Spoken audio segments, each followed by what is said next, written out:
Good evening, friends. Today we are going to discuss the strategy for preparing for RRB Scale 2 IT Officer. As we all know that IBPS has already released the notification and people have already registered for exams, so you only have about 2 to 3 months for preparation left. So let's go ahead and see what we have to do. Before we start, you will have to decide what type of candidate you are. You can be either working in an IT company currently, or you might be taking a break and preparing for all the bank exams while being eligible for IT Scale 2. You're also giving exams for bank POs or bank clerk. Or you can be already working in another bank as an IT officer or maybe as a PO, and you are thinking about switching from that bank to another bank as an IT officer. So we will have different strategies for different candidates. Let's first see what are the sections of the exam. We have English, which has 40 questions with a weightage of 20 marks, and we have Quants with a weightage of 40 marks for all 40 questions. Reasoning similarly has 40 questions with 40 marks. Financial affairs has 40 questions with 40 marks. Professional knowledge, that is your IT knowledge, will have 40 questions with 40 marks. And there will be a basic computer knowledge test also, which will be like general knowledge of IT world, and it will have 40 questions with 20 marks. So in total you will have 20 to 40 questions with a total weightage of 200 marks. So let me tell you that about 100 marks are considered as a good score, and generally people who score 100 are actually generally those people who have scored 100 in my exams in which I passed in that year, and in previous years people have successfully completed their this exam. Sorry, I'm not getting the correct words. They have qualified with those marks, and also the interview also matters, but with 100 marks you are almost there. So target at least 100 to 120. This will be a good attempt. If you get marks between this range, then it would be a good attempt.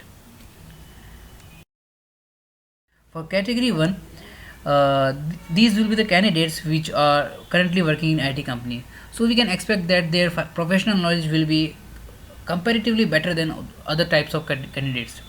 So what what is your strength? This is your strength. Professional knowledge is your strength. So you must work hard and make sure that you score maximum marks as compared to other category students in this subject, because in other subject you will have to work much harder to score equal to them.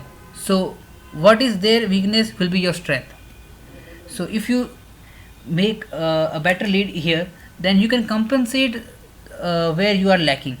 So work harder on professional knowledge. Then financial knowledge is also very important, and this is important for all types of categories. uh, Financial knowledge is getting tougher and tougher each year. Last year financial knowledge was very difficult, and they had questions with a lot of data related questions. There were questions which compared budget of previous year and the current year.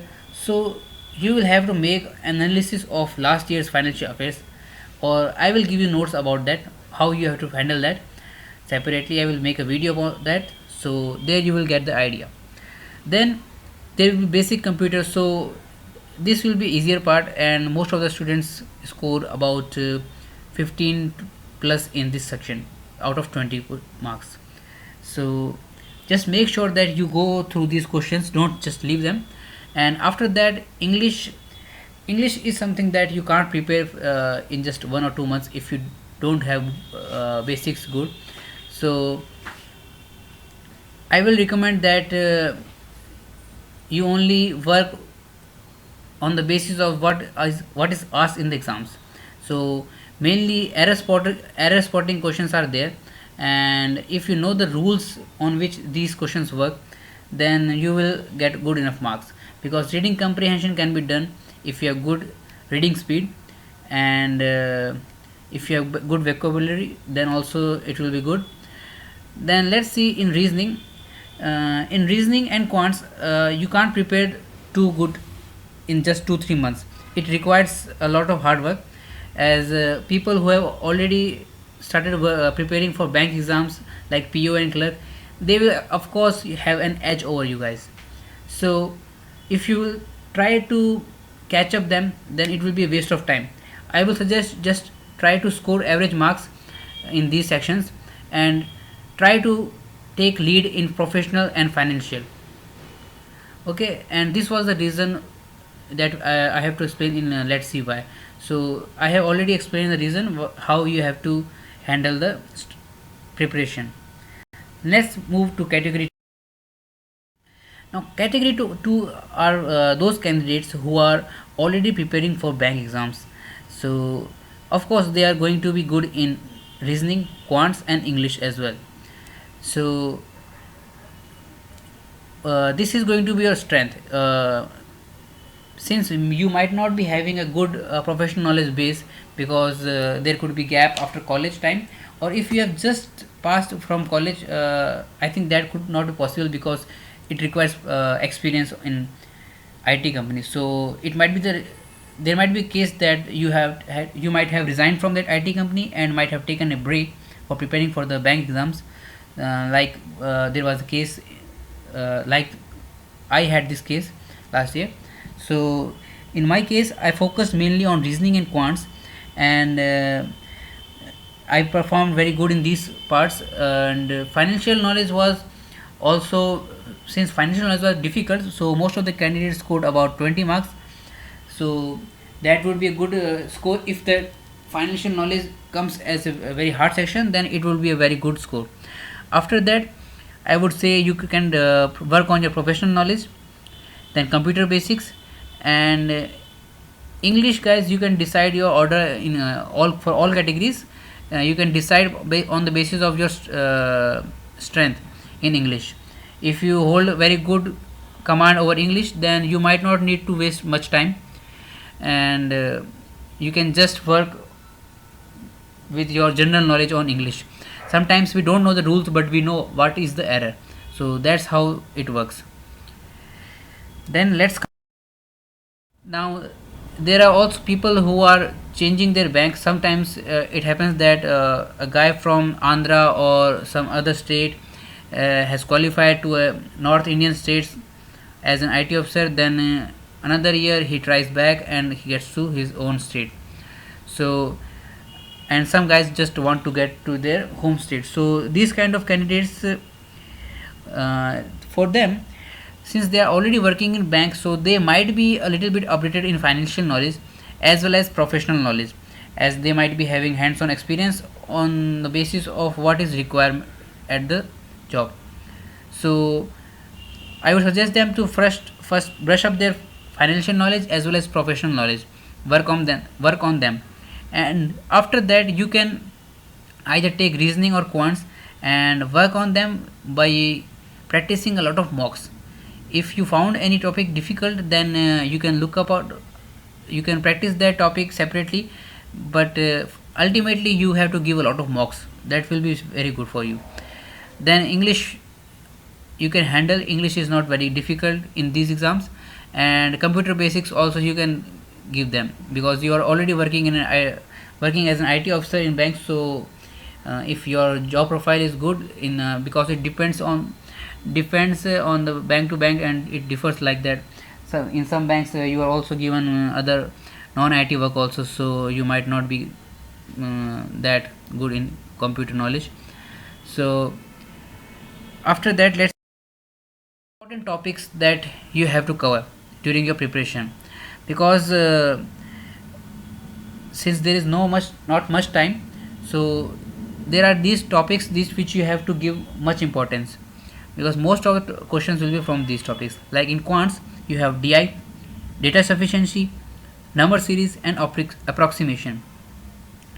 If you master these topics, then I can guarantee you that you can score about 25 out of 40 easily. And similarly in reasoning, majority of the part is comprising of puzzles, and you have to work upon all the types that come in bank exams, like circular sitting, then questions with building flats and rows like that, and there are other puzzles also like square shaped, rectangular based. So on basis of different geometry shapes, there can be sitting arrangement, or there might be some conditions of various combinations like cars of different companies, their colors, etc. So on the basis of that, uh, you have to practice puzzles of a better level, like that of a mains level, not simpler puzzles. Then you have to prepare for coding decoding also. There will be 100% a question of coding decoding. And one more thing that I have left here is that of machine input output. That is a very important topic, guys. 99% there will be a question from machine input output. So give special attention to that topic also. Actually, how you have to handle that machine input output is that there are, if you practice like about 15 to 20 types of questions, different types of questions in machine input output, then you will be able to handle the question in exam also. After that, guys, you have to prepare for order ranking and inequality also. There are very good chances, like about 80 to 90% chances, that there will be question from these topics also. Then in English, as I already told you, error spotting rules are very important. Then second thing that is important is your reading speed and comprehension of the topic. Then let's go to financial knowledge. Now I would recommend two sources. At least two sources is a must, and one of them should be a video, where if you are tired of preparation, then you can just simply watch a video. And another should be a PDF, from where you have to make short notes of the content for financial affairs and then revise them regularly. This is very important to revise all these topics.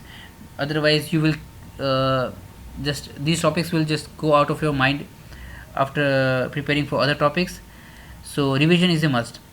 Then professional knowledge, I would suggest revise the basics first, guys, because if you directly jump into the topic, then you might not get an idea of the depth that is asked in the question paper, because it is not the level of gate exam, but it is not also very easy. So first make your basics good. You might have to revise them bit first, then you can prepare them those topics on the basis of questions asked in mocks. uh, After revising the basics, attempt a mock or two, and then you will get an idea about the depth of the questions that are asked. So then you can get into the depth of these subjects. After that, computer is general knowledge of IT world, so that topic you don't need to prepare separately. Even giving like 30 to 40 more. Yes, which source would be best, guys? I had used ADAS IT specialist mock test series last year, and it was very good. Actually, it was the only series that I could found, and as per my experience, the real time tests were almost similar to the mock test series. So that would be a very good source. Also, I would encourage you to make sure that all your friends and others who are preparing for the exams take that series, so that if more people are going to give those test series, then you would be able to compare with a larger set of competitors and would know how good is your preparation. That's it from today's video, and afterwards we will be discussing about each subject, how you have to prepare. So prepare easy, not hard, but consistently. That's the key for cracking this exam, because it is not a very difficult exam, but it requires consistency. Thank you, guys.